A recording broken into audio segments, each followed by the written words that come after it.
Hey everyone, welcome back. I'm Michael and we're going to be getting right back into some more Reddit stories. If you enjoy the video, make sure to leave a like and subscribe. Now, without further ado, let's begin. This story was posted by a user named ConfTired in the AITAH subreddit. The post is titled WIBTA If I Sign Away the Right to My Kids. I am a single mom of two wonderful boys. I honestly feel lucky how they turned out. They're both giants for their age, but so kind and sweet. I share custody with my ex-husband Drew. We've been divorced for 5 years now. Every year, it's becoming harder and harder to support us. It's all my fault, and I don't know what else to do. I was with my husband for 14 years, married for 11. We got married relatively young and had kids soon after. I remember the last couple of years feeling trapped in my marriage. Life became very monotonous and boring. I had feelings of resentment for missing out on my youth and not being able to join my friends on night out. Me and Drew also grew apart. We neglected us. Or maybe I neglected him and he stopped trying. Who knows, but it certainly wasn't exciting. All these feelings built up in me until one day I told him that I wanted a divorce. I couldn't imagine living another month like this, let alone the rest of our lives. He pleaded for us to try to work it out, maybe go away somewhere, but once I said it out loud, I felt like I had a purpose. Once he realized there was no going back, he said let's split amicably. I'm not proud of the way I acted back then. I got a lawyer and went through with it. At the end, we split the assets, including proceeds from the sale of the house, evenly and shared custody of the kids, just like he offered. I got child support, a whopping $19 a month more than he offered, no alimony, and a pile of attorney's fees. Still, the first few months were great. I had a good support system, I had plenty of babysitting options as everyone was trying to be supportive. Friends were taking me to places, taking my mind off of things, making up for lost time. But after a while, the help dried up. Everyone became busy with their own problems. It was much harder making ends meet with a single income. The apartment I rented was a big downgrade from our house. I'm tired all the time. Whenever my ex had them, I would just end up watching TV and just lying around instead of going out. I've had one semi-serious relationship. It's extremely hard to meet men who are serious about building something. Drew became very distant. I heard of co-parenting situations where exes get along great, not Drew. He never responds to my texts, only talks about the kids. As they get older, they're enrolled in 3 sports each. There's more and more expenses. I can't afford to buy them the stuff they need, even half of it. Finally, last month I talked to Drew about it, asked him to be more involved in their life, especially financially. Drew flat out refused to contribute a cent more to them over the child support payment and what he pays when he has them. I explained that I simply can't keep up with all of it. He finally said they're welcome to stay with him full time. He'll cover all their expenses and be wholly responsible for them if I gave him full custody and signed away my rights. He said you can still see them whenever you like, you'll just have no legal rights. I know the boys would love to live with dad. They're too nice to say it, but it's obvious dad is the favorite parent. AITA for even considering, would I be the asshole for going through with it? Edit. To answer some questions people have, yes, I have tried to talk to Drew about modifying the custody agreement. He refused any change to our current arrangement unless it's signing away my rights. I talked to Drew about more child support and told him I'd go to court. He said, go ahead, you'll end up with less. After last time, I'm very hesitant to do it. I don't want to tell the kids to drop an activity, they love it, and I don't want to tell them I can't afford it. User Hemlock Angelina said, it seems like the grass wasn't greener and you're missing the comforts of your old life. How old are your children? If you sign over your rights, will a custody agreement be put into place? Or will your ex cut you out and tell your kids, mommy doesn't want you anymore? Before you make a huge decision and mistake, maybe talk to a therapist. See what you can cut back on, pick up a second job when the kids are with their dad. User Yes, I'm Ready to Rumble said only talks about the kids. What do you think a co-parenting relationship is like? You chose to divorce him, you don't get to have him act as your husband because you feel lonely. You need to get over yourself and maybe you're right in thinking your kids will be better off with their father. User Pro from Dover said, you got divorced because you were bored and now you spend your free time just watching TV. A hard truth is that only boring people get bored. You got divorced when you were the problem all along. Please sign up for therapy, join clubs, make yourself get up off the sofa, do stuff.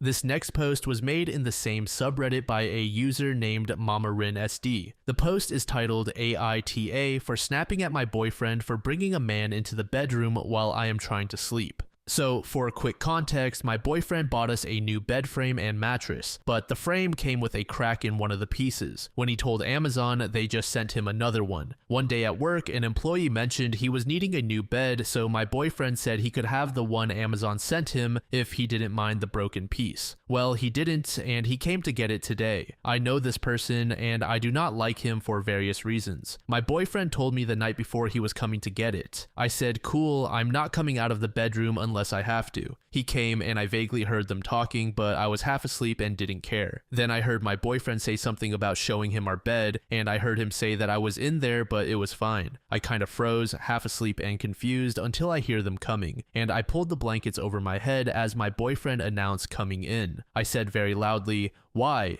And they just came in. It was hot and stuffy under the covers. Thank God I wore baggy clothes and not my usual sleepwear, so I pulled the blankets down and the guy was just standing there in the doorway and awkwardly said good morning, to which I replied very angrily, good morning back, and probably looked like I wanted to kill everyone there. So my boyfriend showed off the bed and started to leave, to which I snapped at him for not shutting the door behind him on his way out. I don't like leaving the door completely open because it's so awkward when his kid goes to the bathroom across the hall and we see each other when I'm trying to sleep. I just want it cracked enough my cat can get in, and he knows this. Eventually, the employee leaves and my boyfriend comes in, and I immediately sat up and tell him I did not like that at all. He tries saying something in a sing-song voice that may have been a half-assed apology, but I cut him off, saying I really didn't like that at all, and he turned around and left without a word. I shut the door completely and laid down, just sort of locked up in place. My whole body sort of just felt heavy and my chest hurt, but I couldn't cry, but that was just so humiliating to have not only a man that does not belong in my bedroom there, but also him seeing me in my safe space, an absolute mess from sleeping, was just horrible. Later, when I got up for work, my boyfriend left as soon as he knew I was moving, got his pants, and left without a word. On my way out, I very angrily texted him that since he decided to Irish goodbye me after hurting me that bad, I'd take the couch tonight.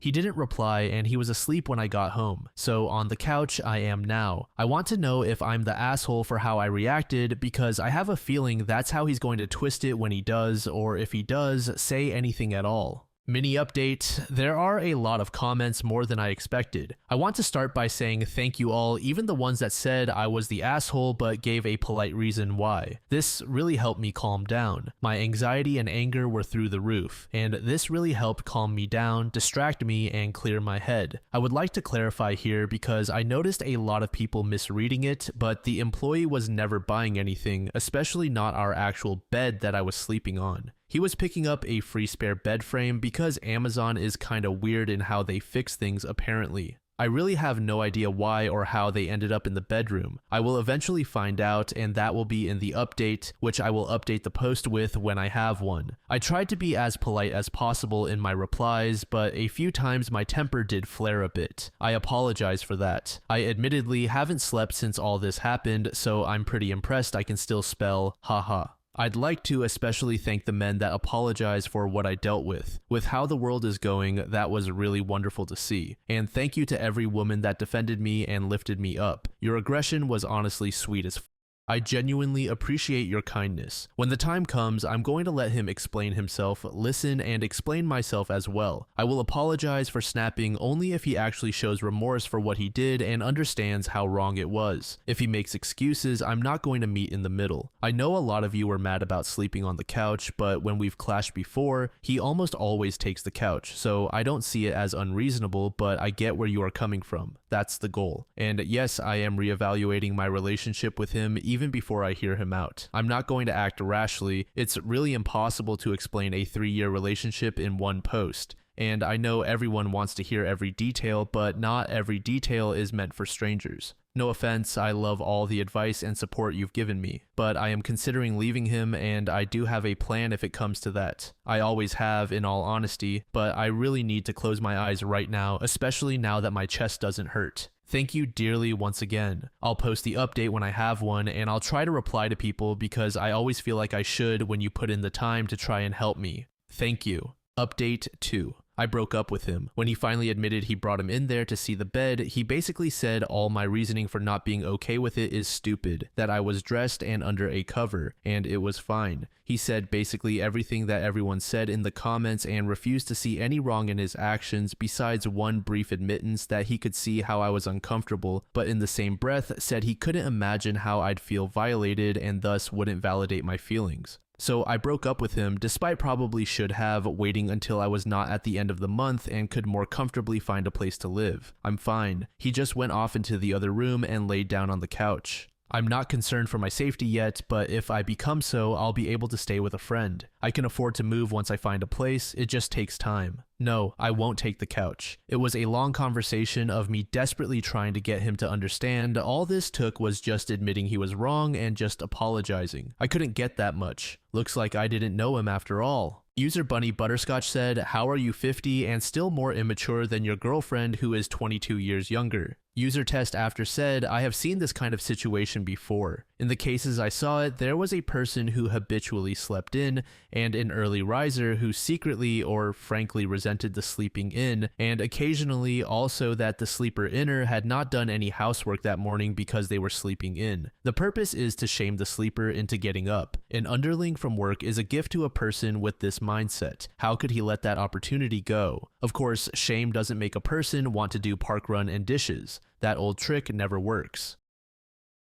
This last post was made in the Off My Chest subreddit by a user named Spirit Warrior. The post is titled, "My parents are lying to me. I know I'm adopted. I found out last night from a 23andMe test that I'm most likely adopted, or my biological dad isn't my dad at the very least. I honestly always had my suspicions, like the lack of pregnancy photos with my mom and a birth certificate with a different name on it that my brother found of his. When I found out she went on a backpacking trip to Europe when she was supposedly 7 months pregnant with my brother and I was 1 year old, and the pictures of her looked like she wasn't pregnant, this is what caused me to get a test. I got one for my brother, but he backed out at the last minute for certain reasons I won't get into. He says he is over them though and is gonna get one now. I got the results of the test late last night, and I have a great-grandfather on my dad's side who isn't supposed to be my great-grandfather or supposed to be alive, but is actually alive and well. I also have an aunt, a few half-aunts and half-cousins, and a couple of cousins I never knew existed, and I don't recognize any of the names. My dad's family was also all boys, so none of this makes sense. I asked my parents to take a DNA test and they refused, so I don't know what to do. I honestly don't know what to feel. So far, I guess I feel a lot of shock and a good bit of anger. I just want to say that I realize now that my dad could have different bio parents and not realize it. But that is the only explanation based off the genetics in the 23andMe profile. I am not giving out all the info on why adoption seems likely because it's a lot of details, but both my brother and boyfriend and I heavily suspect it. I am happy for the support I was given, no matter how small it was, in the comments. Thank you. It helped me realize that there are still a few alternative options. I just wanted to edit to say that part of my brother's genetic results came back. He is 25% Italian. We have no Italian in our family, and I am 0% Italian, but that's not even the most damning part. Our maternal haplotypes are different. I looked it up, and this means that we have different moms. I am going to take an ancestry test to try to find out more about my biological family's history. Thanks to everyone who was kind and helpful. To everyone who says it's no big deal, that's what I thought too, until it actually happened to me, and now it has actually affected me a lot." User Keisha Sarah said, "So it sounds like you didn't actually do a DNA test against either of your direct parents. You determined nothing aside from finding a relative that clearly shares blood with your parents. Last names change frequently. You can't use that as a basis for your suspicions. You also can't use the lack of photo evidence or how a woman shows during pregnancy. I know of several women who never showed even a bump. One friend of mine didn't know she was pregnant until 8 months into her pregnancy when admitted into the hospital for a severe case of the flu. Also, many women don't feel comfortable with taking pictures during pregnancy. I certainly didn't. I have one single picture that is floating around on Facebook that could easily be erased forever. It kinda sounds like you're hell-bent on tearing your family apart or seeking some kind of attention. I feel bad for your brother. User Obvious Huckleberry said, "You know, your brother getting tested is the best way of putting all of this to rest because it should give you a percentage, but even then it's not the same as a DNA test. You could look into a DNA test that proves you are siblings. They have them online and in some physical locations. You're not a genealogist, so your reasoning for believing you're adopted isn't really rooted in irrefutable evidence. Families are messy. Hell, I found out that my mom's biological parents weren't my grandparents, but my grandpa's brother because he had knocked up an underage girl and they had trouble conceiving, so they adopted her. I even have a cousin I share from both sides of my family. It's a messy thing to sort through. It took my sister over a year and with a lot of free trials to trace back one side of our family." Update. I mostly found out through 23andMe. I first did the test on myself 2 months ago, and it came back with a completely different family line. I was so freaked out because I had honestly been suspicious from the start, so I confronted my parents. Unfortunately, they continued to lie to me. Another red flag is my parents had been completely against me getting the test, even to begin with. To settle the matter, I took advice from off my chest and my brother did the test right after my results came back. His results came in yesterday, and I saw that we had a different maternal haplotype. This means we are not related by mother. His family tree also did not match mine or my parents. My parents were upset when they had found out my brother got the test and wanted me to shut the test down, but I did not want to do that until I at least saw his results first, and I did in fact make sure I was first to see them before he did. When I saw the shocking results, I then paused the account essentially until I at least could figure this out with my parents. I confronted my parents again and they finally told the truth. Long story short, they were infertile and they adopted me and my brother from teen moms after a failed round of IVF. I won't get into the details, but the story of both me and my brother's adoption honestly explains so much of my life. It's crazy. I found my birth mom immediately because I'd already been talking to my cousin and I said my bio mom's name and she recognized it immediately. I sent her a message and it turns out I have so many other half siblings just on my mom's side. I have been talking to my half sister who is pretty close in age to me as well. They all said they were waiting for this moment of their entire life and said so many sweet things, and I literally cried throughout the day. It was so emotional. So I'm going to keep talking to them and see where things go. Hopefully we can become close eventually. Despite all this and all the lies and bullshit where my entire family knew about this and lied my entire childhood and adult life, and despite the fact that I'm not happy with my parents, they are still my parents. I feel awkward about the etiquette of names for my bio mom, and I do hope I can become close with her, but my mom is always going to be my adoptive mom. Weirdly enough, this almost affirms that they really, truly wanted me in a weird way. I know deep down my mom is worried she would be replaced or have competition for the role of mom, and that's part of the reason they didn't tell me, but that's definitely not true. It would be lovely to connect with my family of origin and have them be part of my close family though, and I am excited about the possibilities, but also trying to keep my expectations low. I didn't have finding out I'm truly adopted at 30 years old and meeting my birth family on my 2025 bingo card, but I'm here for it, and it's actually become more and more positive of an experience. Thank you so much for making it to the end of the video, and thank you also to partner of the channel, GamerSupps. Use code DLAM to support the channel and get 10% off of your purchase, link in the description. I'm sure many of you like me have a hankering for daily caffeine, so go check them out. Lately, I've been a big fan of Titty Milk and Acid Rain, but they've got dozens of other flavors for y'all to try out. Anyway, thanks again for reaching the end, and I hope you all have an amazing passage of the next 24 hours.